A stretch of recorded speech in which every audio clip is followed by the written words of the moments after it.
Hello everyone. So as the title suggests, in this video I'll be comparing these 4 different versions of Venom to rank them in terms of their level of evil. Now, a small disclaimer, there are many other iterations of Venom that aren't included in this video, some of which I'm probably not even aware of regarding their existence. I've just chosen what I believe to be 4 most accessible iterations of the character in terms of on-screen media. And as this video is mainly covering Venom as a villain, I've chosen to exclude Tom Hardy's version in the Sony franchise, as the character is more of an anti-hero than a villain or anti-villain. Now, with that out of the way, let's begin. The first thing we have to establish is that Venom is actually 2 characters in one, namely the host and the symbiote. So, for the sake of precision, I'll be splitting them up in my assessment before deciding on the whole. Starting first, chronologically, with Venom from the 90s Spider-Man animated series. Eddie Brock is the host, and even before his acquisition of the symbiote, there are some character flaws that make his morality questionable. The first of such flaws that the show attempts to portray would be a certain self-centeredness, which we see in his effort to expose Curt Connors as the Lizard, believing it would advance his career in the form of a Pulitzer Prize. Such a public exposure, however, would irrevocably destroy the lives of Connors and his family. But to be fair, as a journalist, you could say that Brock has a duty to report the truth instead of sweeping things under the rug as Spider-Man did. Brock would not have known of a possible cure for Connors, and the Lizard was a present and an ongoing threat, being responsible for several abductions of city workers, which Connors has to answer for. Given the moral ambiguity of this situation, I'd say this event doesn't really make Brock's morality that bad, but what does make it bad is his subsequent alignment with the shady characters of Osborn and Smite in their usage of the Spider Slayers in order to capture and expose Spider-Man. And if Spider-Man was killed, then the city would have lost their primary street defender, which could potentially mean a lot of lives don't get saved in the future. Next, during the events of the space shuttle crash, Eddie's wayward morality is again seen when he falsely implicates Spider-Man as the culprit and accuses him of being a thief in stealing the contents of the space shuttle. Jonah then places a $1 million bounty on Spider-Man, causing him to be the target of law enforcement. Despite the fact that his lie has put an innocent Spider-Man in danger, Eddie keeps his mouth shut and doesn't retract his slanderous statement. After the truth is revealed, Eddie is fired, and in this we see 2 things: that Eddie is oblivious to his own faults, and that he has a persecution complex. He doesn't take responsibility of the fact that his own mistakes have cost him his job and his reputation, and instead, he mistakenly blames it all on Spider-Man. Now, let's turn aside for a moment to take a look at the symbiote. In this version, the symbiote is a sentient being, although it isn't capable of speech. Its primary goal appears to be that of survival, but that would entail attaching itself to a host, and eventually assimilating said host, ending its life. If survival was all its objectives, then the symbiote isn't really evil, any more than we can fault a carnivore for eating another animal for sustenance. But we see that the symbiote is capable of murder when it attempts to push the Shocker off the bell tower for reasons that lie outside of survival. So perhaps there's more to it than its need to feed for sustenance. Turning back to Brock, after his bonding with the symbiote, his aggression against Spider-Man is amplified and his acts of evil intensified. Now, of course, the evil acts that Brock performs as Venom are partially attributed to the symbiote's influence, but overall, the initiating source would be Brock's hatred itself.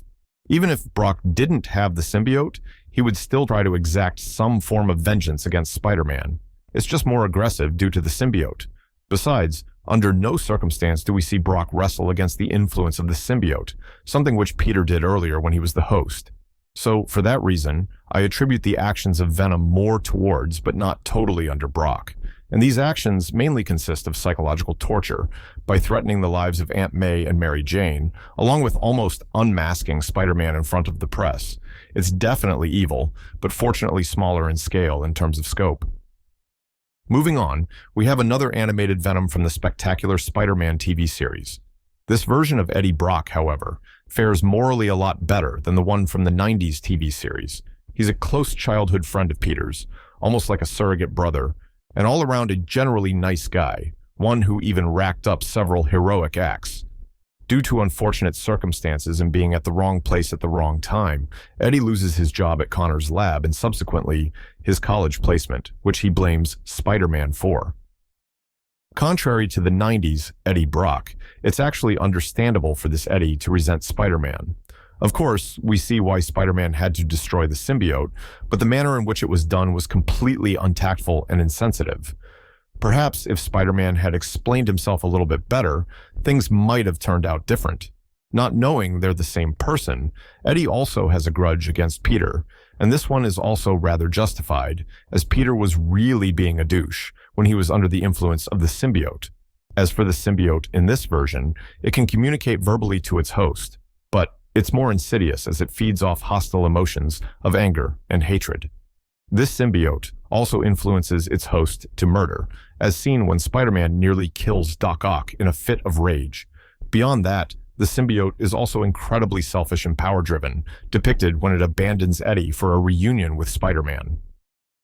As Venom, Eddie commits numerous crimes, some of which mirror that of the Eddie from the 90s, such as going after Aunt May and taking Gwen Stacy hostage, as well as exposing Peter's identity to Jonah at the Daily Bugle. What's particularly egregious is that Venom chooses to have his battles with Spider-Man in open public areas, which puts nearby civilians at risk.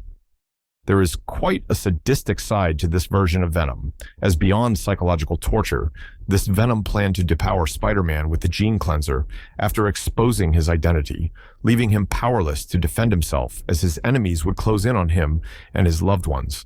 So now we come to the same question as before, and that is whether Eddie or the symbiote is more responsible for Venom's actions. Of course, the answer is a mix between the two, but just as with Eddie from the 90s, I'd also attribute Eddie as being more responsible for the crimes committed. Over the course of the series, we find that Eddie is still reeling from the lonely effects of being an orphan, griping to Peter that at least he had his Aunt May while he had no one. The symbiote was his only form of acceptance and affection, but that would require his ongoing hatred to be valuable as a host. So while Eddie's state of being abandoned does soften his character, it still reveals that he willingly chose to hold on to his hatred, which resulted in the atrocities that he would commit as Venom.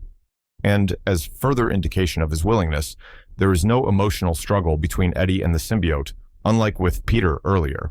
So in comparing these two Venoms so far, I'd rank the spectacular Spider-Man symbiote as more evil than the 90s symbiote, for the reasons that it actually feeds off hatred, and for its more selfish and power-hungry intentions.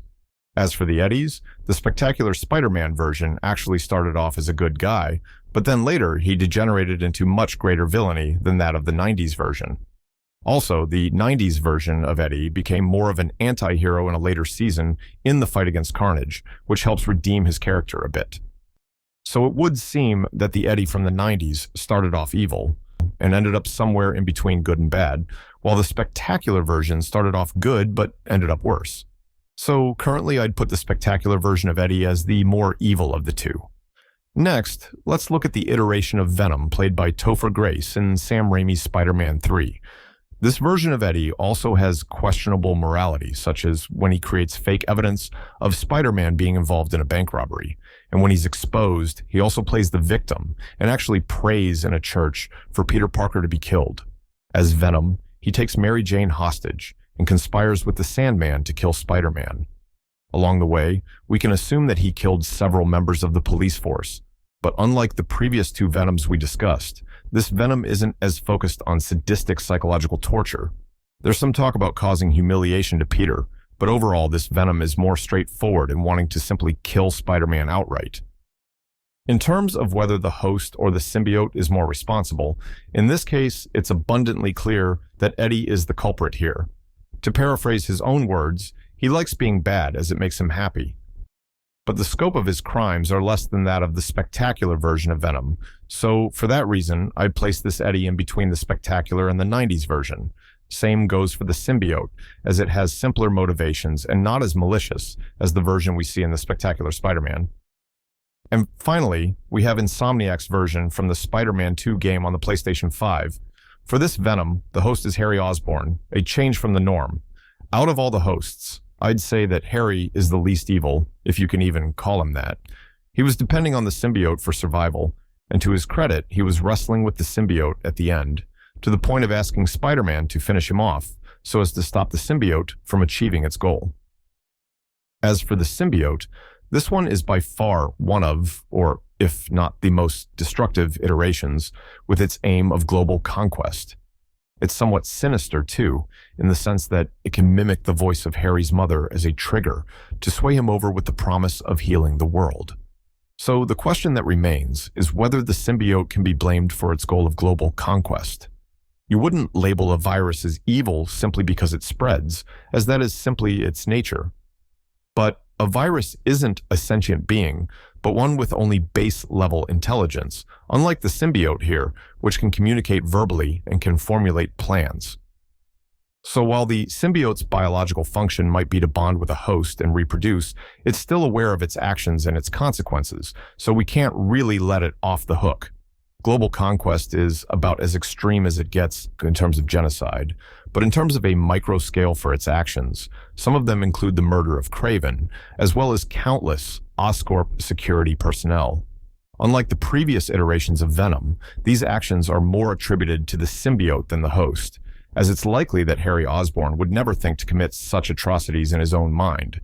So Harry is the least evil of the hosts, but I'd say this symbiote is the most evil out of the four, as its goal of taking over the world is the worst among them all. Putting it all together, for the most evil version of Venom, I'd still have to go with the Insomniac's version as the winner. If it succeeded in its plan, all human life would go extinct, and that makes it too egregious to be ranked lower, despite having the least evil host of Harry. Next, in second place, it would be the Venom from the Spectacular Spider-Man, as both Eddie himself and the symbiote turned out to be rather devious and committed more crimes than their other versions below the list. Third would be the Topher Grace version from Spider-Man 3. His Eddie Brock was already wayward, and as Venom, he was responsible for the loss of several lives. And lastly, in fourth place, and the least evil, would be the animated version from the 90s. There was some sadism in his psychological torture with Peter Parker, but overall his list of misdemeanors is relatively short, and he did turn a new leaf before his untimely end.